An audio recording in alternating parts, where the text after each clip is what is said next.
Hi all. Everything in my videos is pulled from the public domain and I am using them under the Fair Use Fair Dealings guidelines. Everything I say is my own opinion.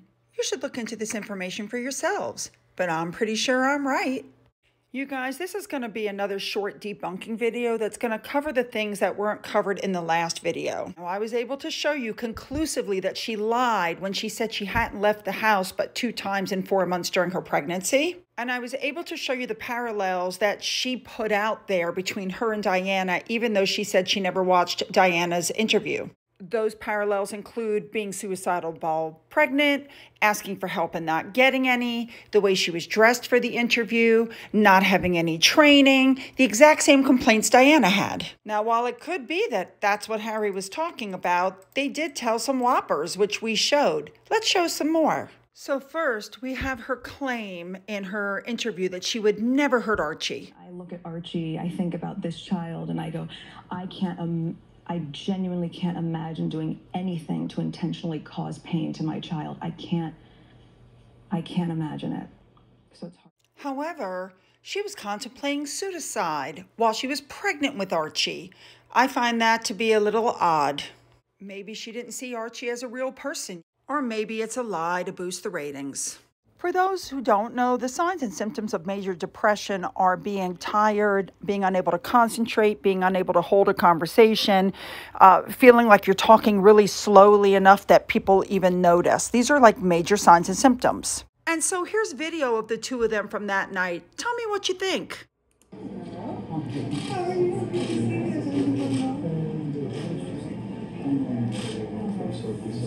nice to meet you. You flew to Canada, is that right? Yes. Lovely.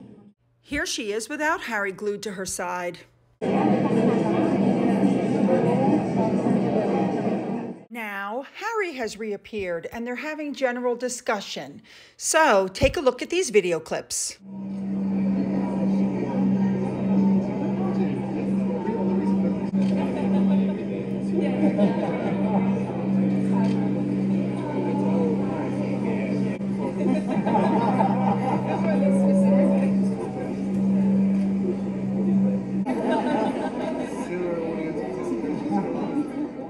Then they took their seats. Here they are.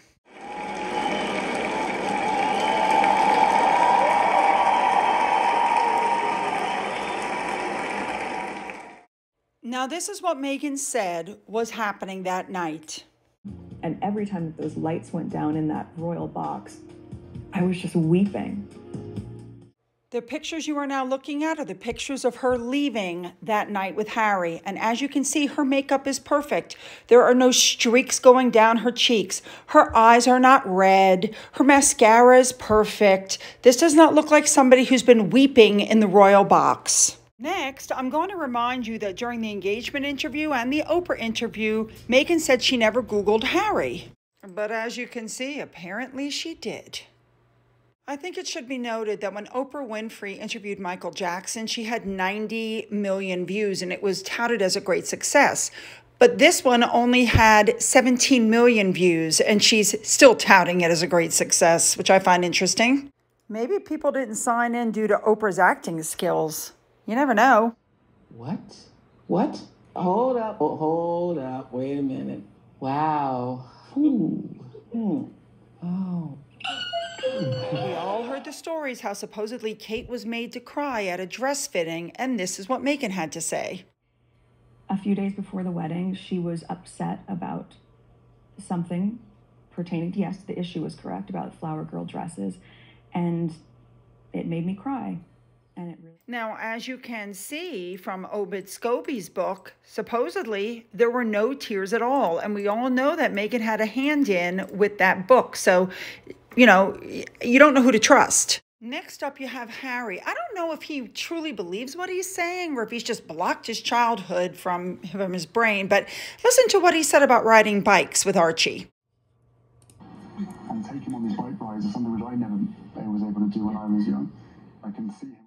I'm confused. Is that not him on a bike with his family going on bike rides? And for those who think that this photo is just the most genuine, natural, wonderful picture, you should take a closer look at the Photoshop. Meghan has like 6 toes and they're in the wrong place on her foot. Now, Buckingham Palace actually responded and put out a statement today, which is something they usually don't do. And I'm going to read it, although I know you guys have all read it already. The whole family is saddened to learn the full extent of how challenging the last few years have been for Harry and Meghan. The issues raised, particularly that of race, are concerning. While some recollections may vary, they are taken very seriously and will be addressed by the family privately. Harry, Meghan, and Archie will always be much-loved family members. And what this statement is basically saying is, you blindsided us. You only told your truth, and we're going to remain silent on this matter. I'll admit I was actually very disappointed in the statements until 2 of my Twitter followers put out something which really made me think.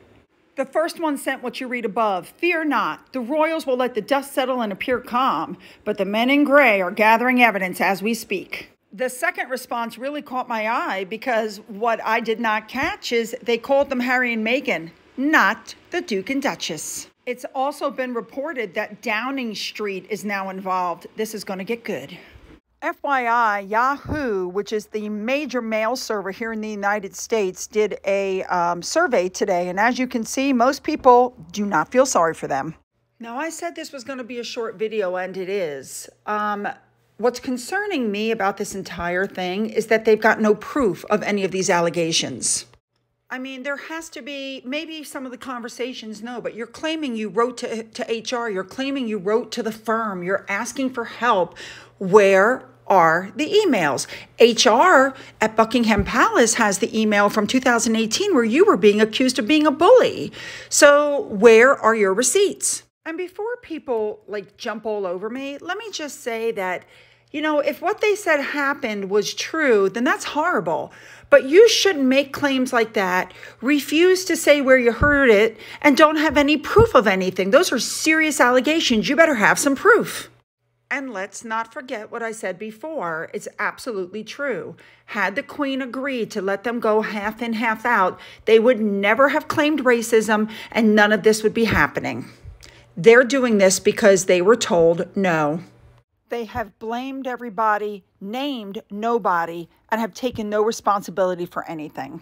And I want to say one more thing. In case nobody caught it, Meghan Markle claims that the conversation about Archie's skin color and if he was going to come out dark took place during her pregnancy. But when Harry came out, he said that that conversation took place before they were even married. They probably should have gotten their stories straight a little better on that one. And now it's time for your Finn update. First up, I'm going to show you how defective he is when we're trying to do things with him. Oh my. Oh, he's defective. He's fallen over and he can't get up. Next, I'm going to show you his rudeness on our couch. Without a test run. Before running the machine Somebody's normally, out. Oh, workers oh, run it at low speed paw up. to check that the components Eye are properly aligned closed. and the movements correctly timed. Hi there. The in-feed star wheel receives. And finally, I'm going to show you what a hoarder he is. Okay, so he picked up the purple one and not the other one. He loves his little purple toy. What about your penguin? I guess he loves the penguin too. Wow, a lot of information once again. So make sure to leave your thoughts below and leave your comments, email me, follow me on Twitter. Don't forget about that coffee fund so we can get going doing something else with the money. And as always, have a great day.